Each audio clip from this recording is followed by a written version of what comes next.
বিশিষ্ট শিক্ষানুরাগী সমাজসেবক ওসিএ গৌসুল আজম মেজবান্ডারির ফয়েজপ্রাপ্ত আঞ্জুমানে গোলামানে মোস্তফা সাল্লাল্লাহু আলাইহি ওয়াসাল্লাম বাংলাদেশের প্রতিষ্ঠাতা আলেম কুল শিরোমণি মুফতি আল্লামা আব্দুল মালেক শাহ রহমতুল্লিল আলাহির 18তম পবিত্র উরস শরীফ ও সোয়াবিল গাউসিয়া হুসানিয়া আল্লামা আব্দুল মালেক শাহ রহমতুল্লাহ আলাহি মাদ্রাসা হেফজখানা ও এতিমখানার 17তম সালানা জলসা গতকাল দিনব্যাপী নানা কর্মসূচির মধ্য দিয়ে অনুষ্ঠিত হয়েছে।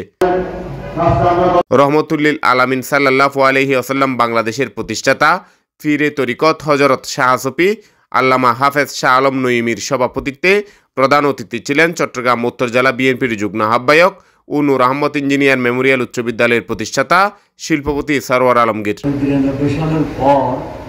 প্রধান বক্তা ছিলেন আন্তর্জাতিক খ্যাতিসম্পন্ন ইসলামী চিন্তাবিদ আল্লামা আবুল কাশেম নুরি।